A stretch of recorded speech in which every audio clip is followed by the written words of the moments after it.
6 Alpha, take 1. Marker. It was like, especially if it's We're making a movie today.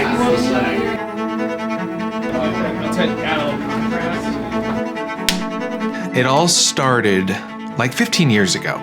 My brother was going to film school and I was going to music school, and we were sharing ideas back and forth, and he had this one concept of like, this is all it was. It was one sentence. It was like a guy who's allergic to love. 15 plus years later, that concept popped in my head, and I just started like, all the ideas started flooding towards me. When you have an idea like that and it just starts piling on, then you kind of know what you like. You're like, oh, I should keep pursuing this. And that's when I called Andy up. So my name's Andy Zanto, and I guess I was the producer officially. One of the things on my bucket list has always been to do a narrative film. Getting Andy on board was a big step because Andy has all this experience of making something bigger and making it happen. And so he was like, all right, let's get into pre-production immediately. So I was like, all right, well, I don't know what that looks like, right? Pre-production from producer standpoint is kind of hard. There's just a lot of things. We got to figure out locations. We've got to figure out cast. We've got to figure out crew. We've got to come up with budgets, and the budgets that work. And there's a lot of balls to juggle, people to keep aligned, things to keep aligned. I really wanted to go big, and bringing Andy on, he made that come to reality. So then when we got Quinton involved, it was like, this was our gang, this was our group, and we're gonna make it happen. My name is Quinton Oliver Smith, and I was the director of photography for Allergic to Love.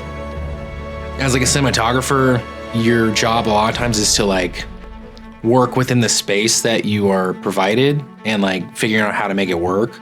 But with this, it was probably the most planning I had done out beforehand on how it's going to look and like be lit. Whole thing, and her empathy for Calvin. The sign, just again spitballing, but the sign is here. Maybe this is the one right here, and then so then you come in and then come up. But like, see, I saw it like on the dolly shot, you know. I gotta walk around with Gene Boyda, our gaffer, and like kind of design the lights together. He and Gene are off figuring out all this lighting, like, oh, the exits are gonna be lit green to go with the signs. Yeah, it just took it to a whole new level that we wouldn't have come up without Quinton. I was just kind of nice to like work with a good, solid, collaborative team where it was like, no idea is a bad idea. It's like, just does it work or does it not work? Talking with Andy and Quinton and seeing this happen, it was just it was exciting. It was just like, what is going on? How is this happening? Why is this happening? This is so good. Anchorage is a small town, and people watching this movie or, you know, in a larger city, in a larger market, aren't gonna understand what it's like to cast. There's not 50 million people auditioning for your short film. To find that needle in the haystack with all of our talent is truly mind-blowing. Truly, it's insane. Hello, my name is Austin Fortune, and today I'll be auditioning for the role of Calvin. I wanted Calvin to be like skinny and scrawny and very shy, but also very like anxiety. Austin had that physicality that I wanted in that character. It's nice to work with people who know what they want. So I don't have to figure out so many like primary building blocks of the character. I get to just see the scenario and have as much fun with it as possible. He killed it. He crushed just the essence of Calvin. Playing a shy, nerdy dude. Come on now. I've been method acting that my whole life. Hi, I'm Anthony Lounsbury, reading for Todd. Todd and Calvin are like split personality of me. It's like I have the outgoing and the loud and I can talk a lot, but then I also I want to be introverted and stay home and not go anywhere. So it's like those two attitudes that I put that in Todd and Calvin. So Todd is the name of the character I play, and he has this kind of like very bro-ish mentality. Anthony, he really works hard on bringing something to the table that you might not expect. And I think that's what blew me out of the water with him. I try to bring truth to the character and truth to the words, and that means making them relatable to myself and my own experience. So I think I brought a little bit of bro-ishness out of Todd and brought in a little bit of like empathy and courageousness, just trying to like help his buddy out. God, this is embarrassing. Speed dating. Laurin, man, we got so lucky with Laurin. My experience with acting is absolutely nothing, zero. No experience with acting at all. Working with Laurin, it was her first acting experience she ever had, so getting to watch someone discover that love for it was a really exciting experience. Olivia, I like that. What do you do for fun? Well, Calvin, I'm pretty introverted, so I stay home a lot and watch a lot of rom-com movies. Movies. Everybody made it so comfortable, and they made me so comfortable, so I was able to really just be myself and express exactly how I wanted to without any restrictions, or I didn't feel confined or anything like that. So it was great. When we saw these people start acting, it's like, holy crap. This is, not is this just happening, but it's exceeding expectations. When you can actually like trust someone, because these are the characters that I've been thinking about for years and years, and when you can actually trust a whole cast, especially your 3 main leads, you can just stand back and watch them do what they're gonna do.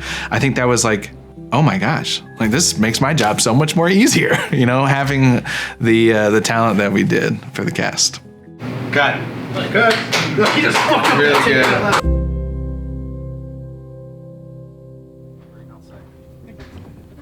First day, baby. I do like this shirt though. There's so much emotions that come with the beginning of a production. There's always anxiety going into a shoot, just mainly like, especially as like a cinematographer, where you're like, there's a lot of moving pieces. There's like a lot of like little cables that I need to make sure I have. Watch all these shadows. Nobody can do that.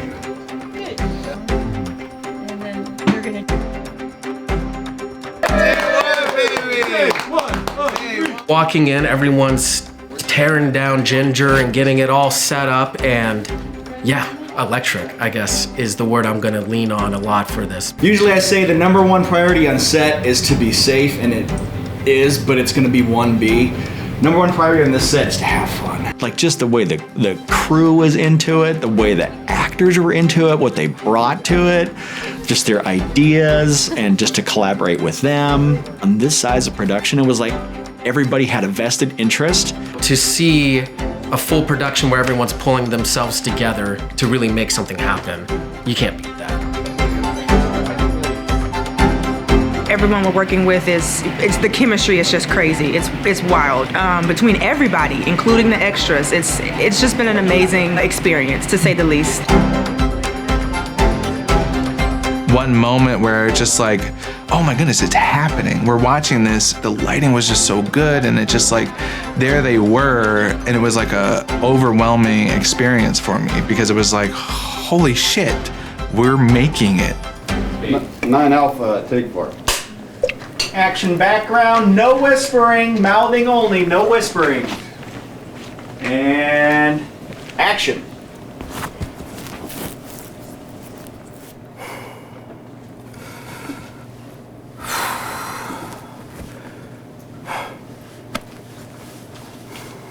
Olivia. Hey. Hi. Hey. Yeah, me too, man. Of course there was pressure because you want to do a great job, but I just remember having fun, and I really looked forward to every day going on set. Being able to see the process, I think, was probably the most memorable for me. That made it, and it was just fun. I can't use any other word but fun. Jordan was the set designer, art director. She brought us these props that she had made, these books, which she had redesigned the entire cover to like totally look like the part. Love Allergies for Dummies. Or the bottle of wine that like had her last name is the Vineyard and all these little and she just, couldn't have done without her. My favorite part of the production was Catherine. Catherine's always a joy to be around. Getting the makeup applied and having our conversations in between while everyone's running around, and it was just electric, and it was nice to have someone there to bond with. In that way, where it's like, this is crazy. Can't believe we're doing this. Quinton brought Ida on board. She and Q were just kind of in lockstep, and she was great to have on set too. And Jeremy, hands down, just fan-freaking-tastic. He was great. This is why we do this. This Matt's the guy behind the BTS camera. He's going to be shooting all the behind the scenes.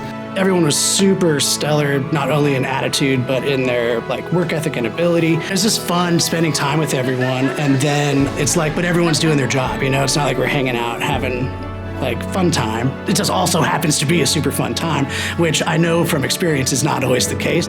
Everybody has said like, this has been a big collaborative effort. And there's like, yes, that is exactly what it was.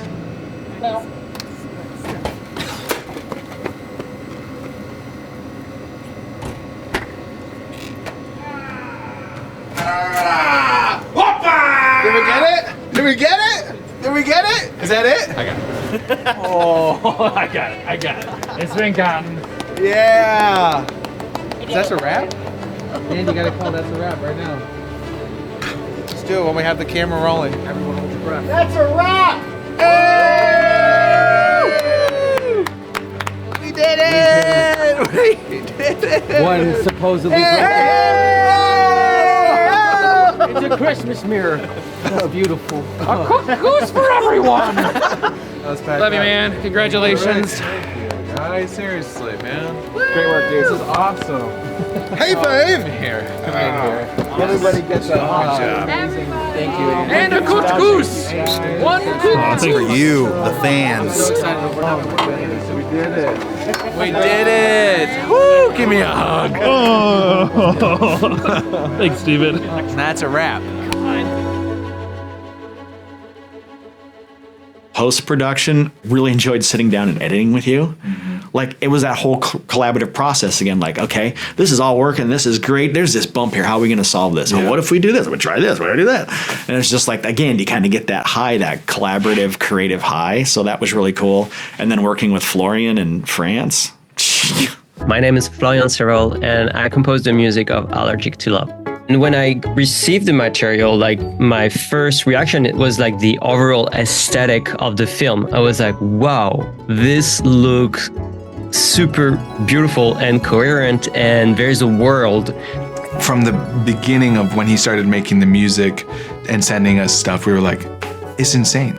I knew right from the top that I think having like solo instruments, like little ensembles, will create this like cozy ambience that the movie kind of needed to like resonate with the images. I felt like this movie was perfect for a theme, that little melody that comes back time to time. Down, down, down, down, da, da, da. So I wanted that to be like used as like a marker, and especially when we see Calvin, we have this melody coming back. And with this melody, for me, it was like the idea of like having him trying to fall in love again, trying to go along with life and trying to do something out of his life. Having this melody like was helping to wrap things up. Your family would never approve.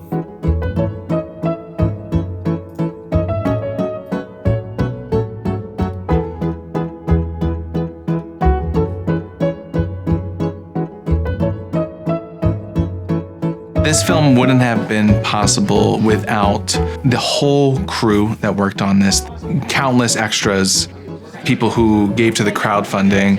We wouldn't be able to like do anything without every single one, whether it was a small part or a big part. And so thank you for just being here, for watching this, and for however small or big a role you played in getting this film made. Thank you.